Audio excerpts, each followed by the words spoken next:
Bonsoir, donc voici la correction de l'exercice 1 de la séquence B2. Donc on avait un problème sur les fractions. Donc voici l'arbre. Donc je vais le commenter.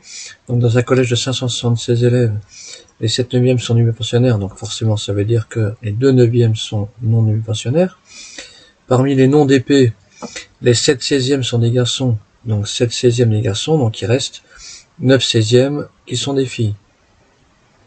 Parmi les filles non d'épée, donc on est ici dans l'arbre, les 5 neuvièmes sont en 6e ou 5e, donc il reste 4 neuvièmes qui sont en 4e ou 3e.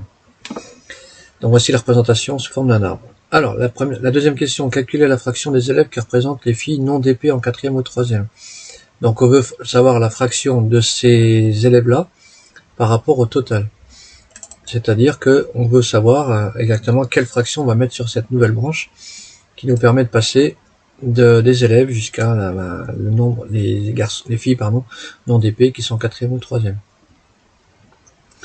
Donc pour ce faire, on va regarder les fractions par lesquelles on passe sur le chemin le plus rapide. Donc 2 neuvièmes, 9 sixièmes et 4 neuvièmes. Et il va falloir multiplier tout simplement ces trois fractions. Alors, une petite règle. Donc la règle numéro 3 que je vous demande de recopier donc, dans le cahier. Pour multiplier des fractions. Donc j'ai pris un exemple, 45 sur 28 fois 21 sur 35. Donc la règle pour multiplier des fractions, c'est que on doit tout simplement les décomposer. Donc pour les décomposer, on va prendre 45. 45 c'est 9 fois 5, c'est-à-dire 3 fois 3 fois 5. On va décomposer 21. 21 tout simplement c'est 7 fois 3. On ne peut pas faire mieux, on appelle ça des nombres premiers.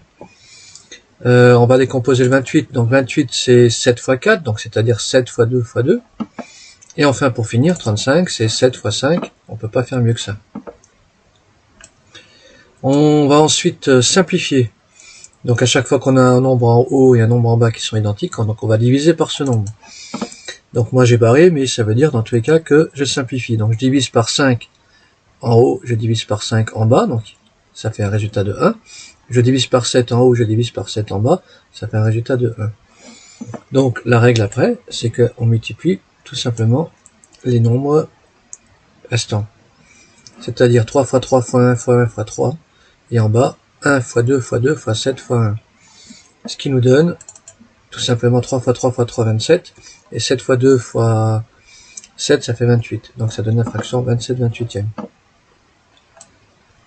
On va faire la même chose donc pour notre calcul ici. Donc on va décomposer tous les nombres. Donc 2, c'est 2. 9, c'est 3 fois 3. 4, c'est 2 fois 2. 9, on retrouve 3 fois 3.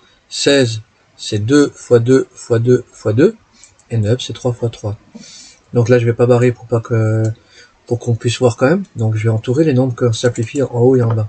Donc on peut diviser par 2, 3 fois par 2. Et on peut diviser 2 fois par 3. Donc, en réalité, on a tout simplifié au-dessus. Donc, je vous rappelle que quand on simplifie, on divise par les nombres. Donc, ça fait à chaque fois 1.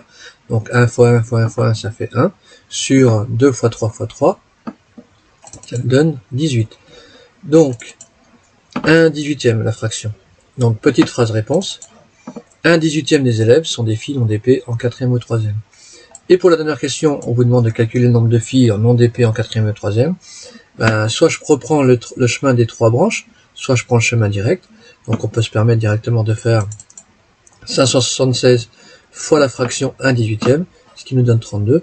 Donc une phrase réponse, il y a 32 filles non d'épée en 4e ou 3e. Vous allez pouvoir vérifier que vous avez compris en faisant l'exercice 2.